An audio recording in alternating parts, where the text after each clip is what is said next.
ഏറ്റവും പ്രിയപ്പെട്ടവരെ, ജൂലൈ മാസം 3-ാം തീയതി നമ്മുടെ സഭാപിതാവായ മാർ തോമാ ശ്ലീഹായുടെ തിരുനാൾ നമ്മൾ ലോകമെമ്പാടും കൊണ്ടാടുകയാണ്. കത്തോലിക്ക തിരുസഭ സീറോ മലബാർ സഭയുടെ സഭാദിനമായ ദുഃഖറാന തിരുനാളിനെ ഓർത്ത് നമുക്ക് കർത്താവിന് നന്ദി പറയാം.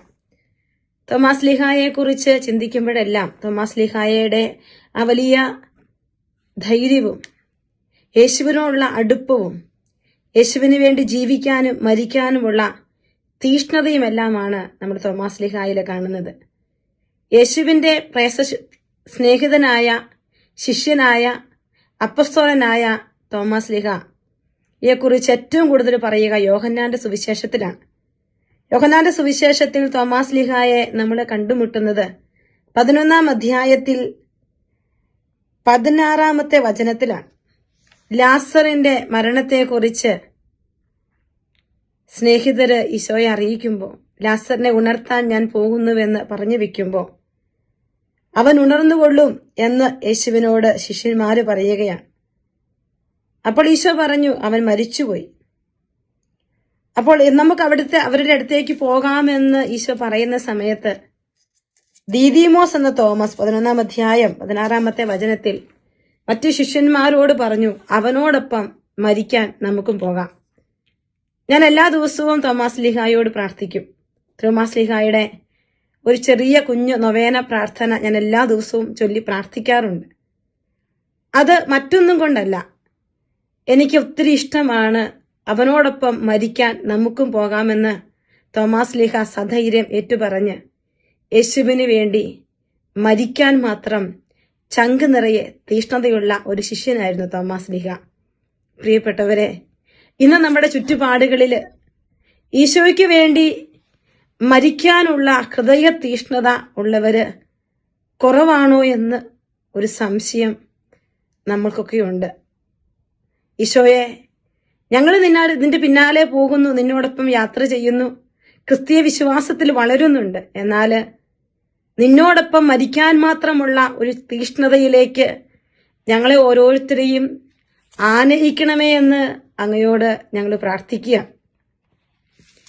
വീണ്ടും നമ്മൾ യോഹന്നാന്റെ സുവിശേഷം 14-ാം അധ്യായത്തിലാണ് തോമാ ശ്ലീഹായെ രണ്ടാമതായിട്ട് യോഹന്നാൻ ശ്ലീഹ നമുക്ക് പരിചയപ്പെടുത്തുക.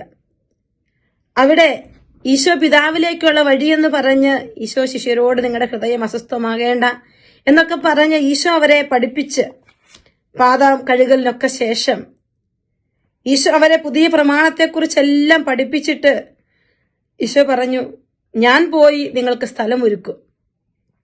സ്ഥലം ഒരുക്കിക്കഴിഞ്ഞ് ഞാൻ വീണ്ടും വന്ന് നിങ്ങളെ കൂട്ടിക്കൊണ്ടുപോകും.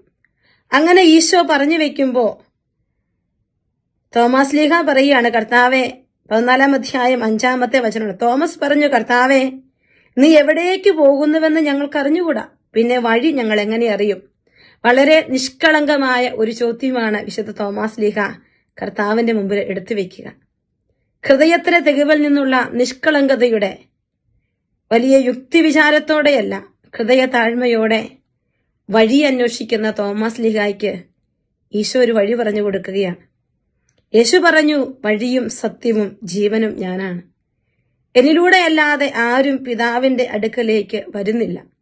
പ്രിയപ്പെട്ടവരെ, നമുക്ക് വേണ്ടി വിശ്വാസ ദീപം തെളിച്ചുകൊണ്ട് സഭാപിതാവായ മാർ തോമാ ശ്ലീഹ രക്തസാക്ഷിത്വം വരിച്ച തിരുനാളിന്റെ ഈ ഓർമ്മദിനത്തിൽ തോമാ ശ്ലീഹ നമ്മോട് ഓർമ്മപ്പെടുത്തുകയാണ്, നിന്റെ ജീവിതത്തിന്റെ ഏക വഴി ഈശോയാണ്, നിന്റെ ജീവിതത്തിന്റെ സത്യം ഈശോയാണ്, നിന്റെ ജീവിതത്തിന്റെ ജീവൻ ഈശോയാണ്. തോമാ ശ്ലീഹായെ പോലെ കർത്താവെ, യഥാർത്ഥ വഴിയായ അങ്ങയിലേക്ക് തിരിയാൻ എന്നെ പഠിപ്പിക്കണേ എന്ന് നമുക്ക് പ്രാർത്ഥിക്കാം. കർത്താവെ, യഥാർത്ഥ വഴിയായ സത്യമായ അങ്ങയെ തിരിച്ചറിയാൻ, കണ്ടെത്താൻ ഈ ലോകത്തില് അസത്യങ്ങളുടെ ഈ രാജ്യത്ത്, ഈ ലോകത്ത് ഞങ്ങളായിരിക്കുമ്പോൾ ഞങ്ങളെ പഠിപ്പിക്കണേ കർത്താവെ. ആത്മീയ ജീവൻ മരവിച്ചുപോയ ഞങ്ങളുടെ ജീവൻ നീയാണെന്നുള്ള വലിയ ബോധ്യം കർത്താവെ ഈ നാളുകളിൽ ഞങ്ങൾക്ക് തരണേ എന്ന് പ്രാർത്ഥിക്കാം. പ്രിയപ്പെട്ടവരെ, വീണ്ടും തോമാ ശ്ലീഹായെ നമുക്ക് യോഹന്നാൻ ശ്ലീഹ പരിചയപ്പെടുത്തുക.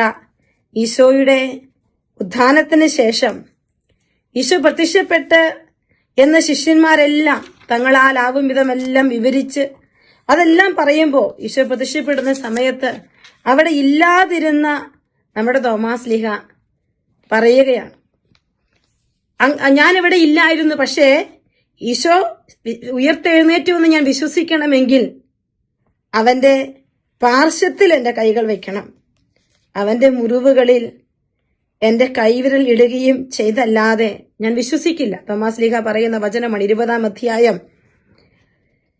25 മുതലുള്ള വചനങ്ങൾ നമ്മൾ വായിക്കുമ്പോൾ നമുക്കത് കാണും. ഞാൻ ഇങ്ങനെ ചിന്തിക്കും, തോമാസ്ലീഹ ഉള്ളപ്പോൾ ഈശോ വന്നിട്ട് തോമാസ്ലീഹായെ അടുത്തോട്ട് വിളിച്ചിട്ട് തോമാസ്ലീഹായോട് ഈശോ പറഞ്ഞില്ലേ, നിന്റെ വിരൽ ഇവിടെ കൊണ്ടുവരിക, എന്റെ പാർശ്വം കാണുക, മുറിവുകൾക്കുള്ളിൽ വിരലിടുക എന്നൊക്കെ ഈശോ പറയുമ്പോൾ ഒരുപക്ഷെ തോമാസ്ലീഹ അത് ചെയ്തുവെന്ന് ഞാൻ വിശ്വസിക്കുന്നില്ല. മറിച്ച് ആ മുറിവിന്റെ ആഴത്തിൽ നിന്നുകൊണ്ട് തനിക്ക് വേണ്ടി മുറിവേറ്റവന്റെ വലിയ സ്നേഹം തിരിച്ചറിഞ്ഞിട്ട് ഉള്ളു തുറന്നൊന്ന് വിളിച്ചില്ലേ, എന്റെ കർത്താവേ, എന്റെ ദൈവമേ എന്ന്.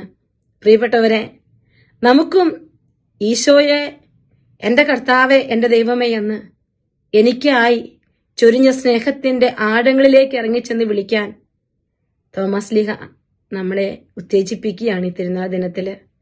വിശ്വാസം കുറഞ്ഞു പോകുന്ന എന്നോടും നിന്നോടും ഒക്കെ തോമാസ്ലീഹ പറയുകയാണ്, കർത്താവേ എന്ന് അധരം കൊണ്ടല്ല, ഹൃദയത്തിന്റെ ആഴത്തിൽ നിന്ന് സ്നേഹത്തിന്റെ ആഴം തിരിച്ചറിഞ്ഞ് വിളിക്കാൻ, വിശ്വസിക്കാൻ ഈശോ നമ്മളെ വിളിക്കുകയാണ് ഈ തിരുനാൾ ദിനത്തിലൂടെ.